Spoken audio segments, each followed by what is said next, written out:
City vision ప్రేక్షకులకు నమస్కారం. వైకుంఠ ఏకాదశి నాడు ఉత్తరద్వార రహస్యం గురించి పురాణాలు ఏమి చెప్పాయో, ఈ పుణ్యదినాన ఆచరించవలసిన నియమాలు ఏమిటి, శ్రీమన్నారాయణుని ఏ విధంగా దర్శించుకోవాలి, ఎలాంటి పూజలు చేసి తరించాలి, ఇలాంటి ముఖ్య విషయాలను అవగాహన చేసుకుందాం. పుష్యమి నక్షత్రంతో కూడి పున్నమి గల మాసాన్ని పుష్యమాసం అంటారు. ఈ మాసాన్ని సహస్యం అని కూడా పిలుస్తారు. పుష్యమి నక్షత్రం శనిదేవుని నక్షత్రం కనుక శని ప్రీతి కోసం ఈ మాసమంతా పూజలు చేయాలి. ఈ మాసం చాలా పుణ్యమైన మాసం. విష్ణువు, శని, సూర్యుడు, శివుడు, పితృదేవతలు ఈ మాసంలో భక్తుల చేత పూజింపబడతారు.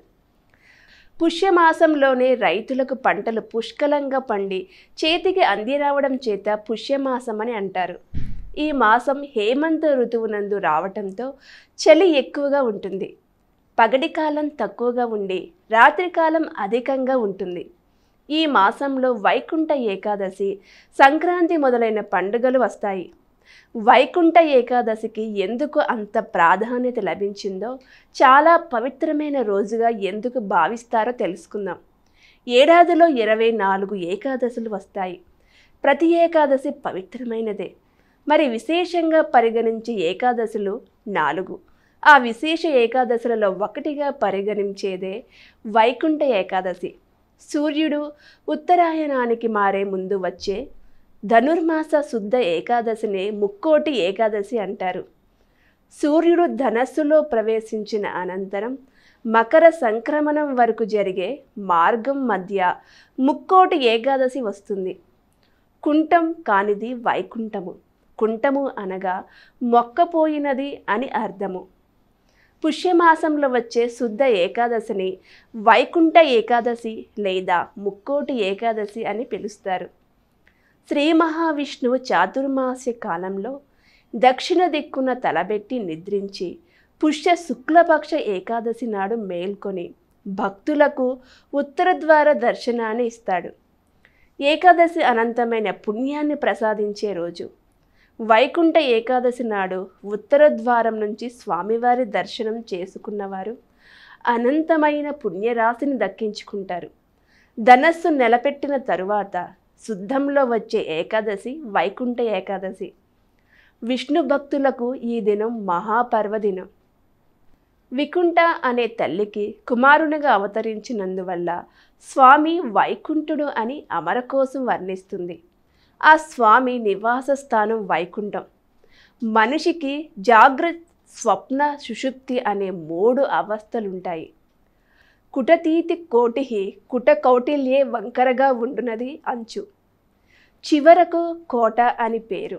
ఈ 3 అవస్థల అంచులను తాకి మనలను పునీతులను చేసేది ముక్కోటి ఏకాదశి. ఇక ఈ రోజున వివిధ వైష్ణవ క్షేత్రాల్లో ఉత్తరం వైపున గల వైకుంఠ ద్వారాన్ని తెరిచి ఆ ద్వారం గుండా స్వామివారిని దర్శించుకునే అవకాశాన్ని భక్తులకు కల్పిస్తూ ఉంటారు. వైకుంఠ ద్వారం గుండా ప్రవేశించి స్వామివారిని దర్శించుకున్న భక్తులకు సాక్షాత్తు నిజ వైకుంఠంలో కొలువైన స్వామిని ప్రత్యక్షంగా సేవించిన ఫలితం దక్కుతుందని పురాణాలు చెబుతున్నాయి. పాపాలను ప్రక్షాళన చేసుకుని పుణ్యమనే వెలుగులో మోక్ష మార్గంలో ప్రయాణించాలనుకునే వారికి ముక్కోటి ఏకాదశికి మించిన వరం లేదు. ఉత్తరద్వార దర్శనం.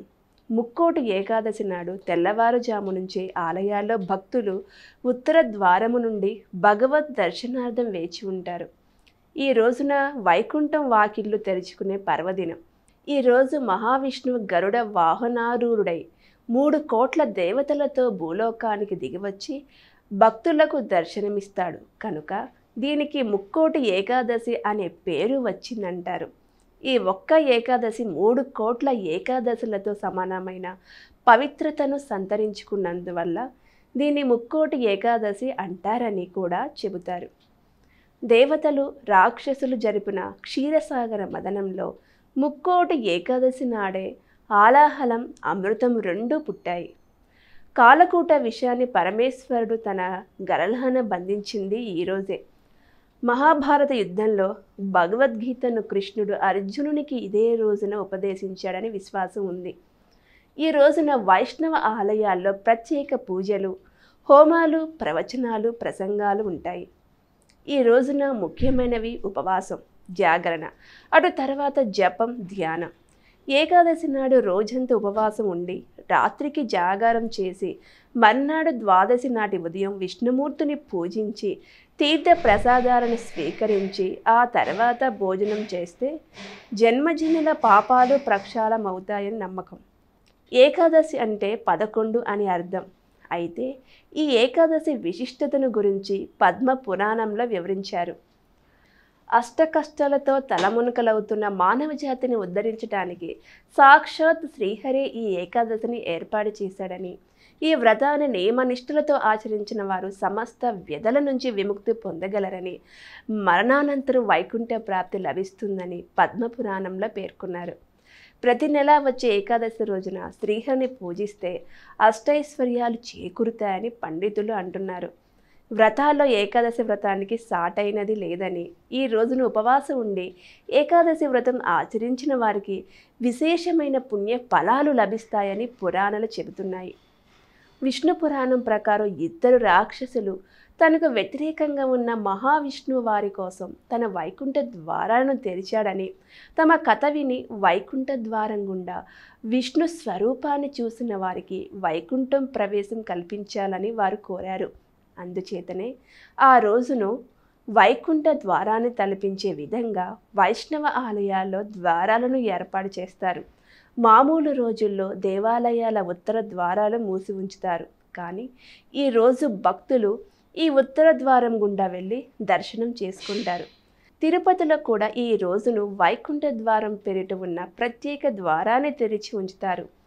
పద్మపురాణం ప్రకారం విష్ణువు నుంచి ఉద్భవించిన శక్తి ముర అనే రాక్షసుడిని సంహరించిన రోజు వైకుంఠ ఏకాదశి.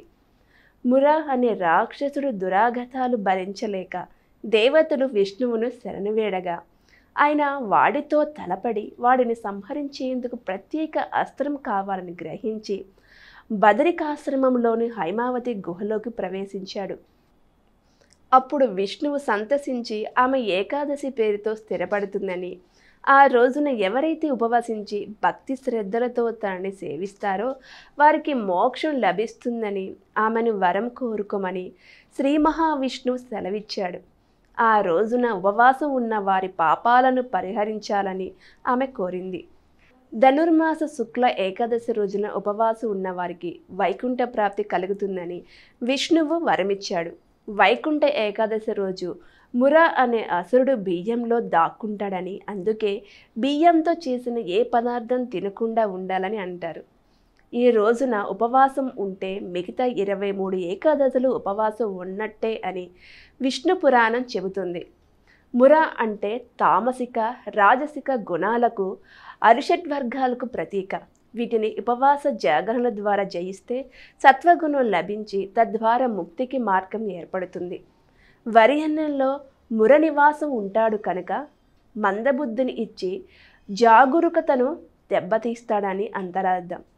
ఏకాదశి నాడు ఉపవాసం ఉండి ద్వాదశి నాడు అన్నదానం చేస్తారు.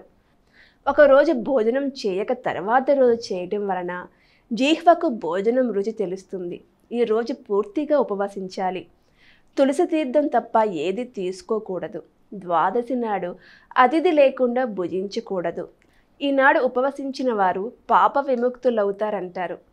ఉపవాసం వల్ల జీర్ణాశయానికి విశ్రాంతి లభించటం ఆరోగ్యప్రదం. ఆధ్యాత్మిక సాధకుల ఆరోగ్య సుస్థిరతకు ఉపవాసం ఒక దివ్యాస్త్రం. ఔషధం సేవించేటప్పుడు అనుపానంగా చేయవలసిన పథ్యమే ఉపవాసం. లంకనం పరమం ఔషధం అనే నానుడు తెలిసిందే. ఉప అంటే దగ్గరగా, వాసం అంటే ఉండటం, దైవానికి దగ్గరవ్వాలనేది ఉపవాసంలోని ఆశయం. పూజ, జపం, ధ్యానం లేదా ఉపాసన మొదలైన సాధనల ద్వారా మనస్సును మానవుడిపై లగ్నం చేయాలి. ఏకాదశి వ్రతం నియమాలు: దశమి నాడు రాత్రి నిరాహారులై ఉండాలి. ఏకాదశి రోజు మొత్తం ఉపవాసం ఉండాలి. అసత్యం ఆడరాదు. స్త్రీ సాంగత్యం పనికిరాదు. చెడ్డ పనులు, దుష్ట ఆలోచనలు చేయకూడదు. ఆ రోజు రాత్రంతా జాగరణ చేయాలి. అన్నదానం చేయాలి. ఈ సందర్భంగా ఒక పురాణ గాథ ఒకటి ఉంది. పూర్వం మహారాజు సుకేతుడు భద్రావతి రాజ్యాన్ని పరిపాలించేవాడు. అతని భార్య చెంపక ఈమె మహారాణి అయిన గృహస్థు ధర్మాన్ని చక్కగా నిర్వహిస్తూ అతిథి అభ్యాగతులను గౌరవిస్తూ భర్తను పూజిస్తూ ఇంకా ఎన్నో పుణ్యకార్యాలు వ్రతాలు చేస్తూ ఉండేది. వారికి పుత్రుడు లేకపోవడం జీవితంలో తీరని లోటుగా మారింది. వారు పుత్రకాంక్షతో ఎన్నో తీర్థాన్ని సేవిస్తూ ఒక పుణ్యతీర్థం వద్ద కొందరు మహర్షులు తపస్సు చేసుకుంటున్నారనే వార్త తెలుసుకొని వారిని సేవించి తనకు పుత్రభిక్ష పెట్టమని ప్రార్థిస్తాడు. వారు మహారాజు వేదనను గ్రహించి మీకు పుత్ర సంతాన భాగ్యము తప్పక కలుగుతుందని దీవిస్తూ నేడు పుత్రదా ఏకాదశి కావున నీవు నీ భార్యతో ఈ ఏకాదశి వ్రతాన్ని ఆచరించిన ఎడల మీ కోరిక తప్పక నెరవేరుతుంది అని చెప్పారు. అంత ఆ వ్రత విధానాన్ని వారి ద్వారా తెలుసుకొని వారికి మనఃపూర్వకముగా ప్రణమిల్లి సెలవు తీసుకుంటాడు. వెంటనే నగరానికి చేరుకొని జరిగిన విషయాన్ని భార్య చెంపకకు చెప్తాడు. ఆమె సంతోషించి వారిద్దరు భక్తి శ్రద్ధలతో శ్రీ లక్ష్మీనారాయణులను పార్వతీ పరమేశ్వరులను పూజించి మహర్షులు ఉపదేశించిన విధంగా ఏకాదశి వ్రతాన్ని చేస్తారు. అనంతరం కొద్ది కాలానికి కుమారుడు కలుగుతాడు. ఆ పిల్లవాడు పెద్దవాడైన తరువాత తల్లిదండ్రుల కోరిక ప్రకారం యువరాజు అవుతాడు. ఆయన పరిపాలనలో ఏకాదశి వ్రతాన్ని ప్రజలందరి చేత చేయిస్తారు. అందువలన ఏకాదశి వ్రతం చేయటం వలన పాపాలు కష్టాలు నశించి పుణ్యప్రదమైన ఆనందకరమైన జీవితం లభిస్తుంది. ఈ వ్రతం కార్యానుకూలతను కలిగిస్తుంది కనుక దీన్ని సఫల ఏకాదశి అని కూడా అంటారు. ఇక వ్యాస మహర్షి, పరాశర మహర్షి, నారదుడు, ప్రహ్లాదుడు, భీష్ముడు మొదలైన వారంతా కూడా ఏకాదశి వ్రతాన్ని ఆచరించిన వారే. అనంతమైన ఈ పుణ్య ఫలాలను అందుకొని తరించిన వారే మనం కూడా ఆచరించి వారి బాటలో నడుద్దాం.